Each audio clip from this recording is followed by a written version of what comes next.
Hello everyone, I'm David Crossman from Today in America HQ reporting to you today from New York. Today's date is January 31st, 2026. Tonight we are tracking a developing story out of Washington as much of the U.S. government enters a partial shutdown, a move that leaders say is temporary, but one that carries serious political and public impact. Late Friday evening, the Senate approved a bipartisan funding package designed to keep the federal government running through the end of September. The deal came together after negotiations between Democratic leaders and the White House, with President Donald Trump signaling he is ready to sign the bill as soon as it reaches his desk.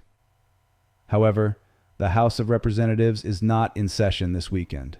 Lawmakers are expected to return to Washington on Monday, when House Speaker Mike Johnson plans to bring the Senate's bill to the floor for a vote. Until that happens, a number of federal agencies remain closed. For most Americans, the immediate effects may feel limited. It is the weekend, and many federal employees are not scheduled to work.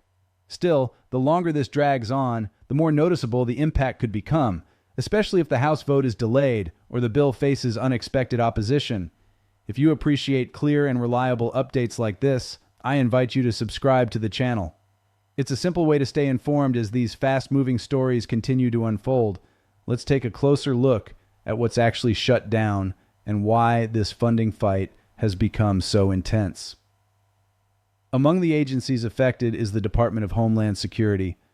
That includes Immigration and Customs Enforcement and Customs and Border Protection, both of which have been at the center of a national debate in recent weeks. Public scrutiny intensified following two high-profile killings in Minneapolis involving immigration agents, events that sparked protests and renewed calls for reform. Other departments facing a temporary shutdown include the Departments of Defense, State, Treasury, Transportation, Health and Human Services, and Housing and Urban Development. While essential services continue, many routine operations, processing, and administrative functions are paused.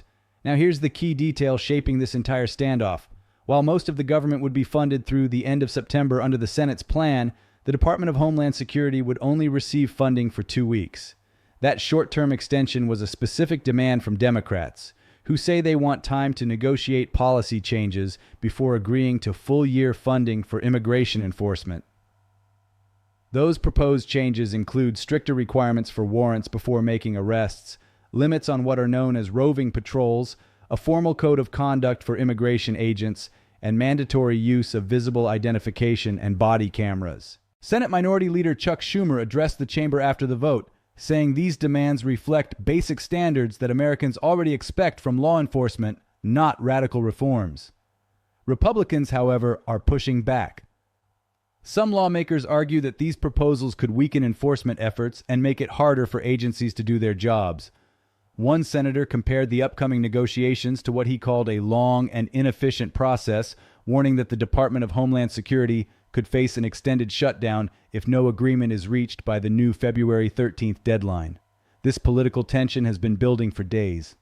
Several amendments were introduced during the Senate debate, including efforts to roll back billions of dollars in additional funding previously approved for immigration enforcement. One such amendment drew support from a mix of Democrats and a handful of Republicans, but ultimately failed by a narrow margin. There were also disputes over legislation tied to so-called sanctuary cities and separate measures connected to past federal investigations, showing just how wide-ranging and complex these funding talks have become. House Speaker Mike Johnson has expressed frustration that the Senate did not take up the House's own funding package, which included full-year funding for the Department of Homeland Security. He has argued that changes to DHS policy should be handled separately from the basic task of keeping the government funded. At the same time, with the president backing the Senate's deal, the Speaker now faces pressure to move it forward when lawmakers return on Monday. If the House passes the bill, the government would reopen quickly, and most federal operations would return to normal. If it fails or is delayed, this short-term shutdown could turn into a broader disruption, especially for departments tied to national security, public health, and immigration services. If you're finding this breakdown helpful, don't forget to subscribe. We're committed to bringing you the facts, the context, and the bigger picture behind the headlines. For now, all eyes are on Capitol Hill. The next vote will determine whether this moment becomes a brief political pause or the start of a longer and more complicated standoff in Washington. We'll continue to monitor developments closely and keep you updated as new information becomes available. Thank you for being here with me today. I truly appreciate your time.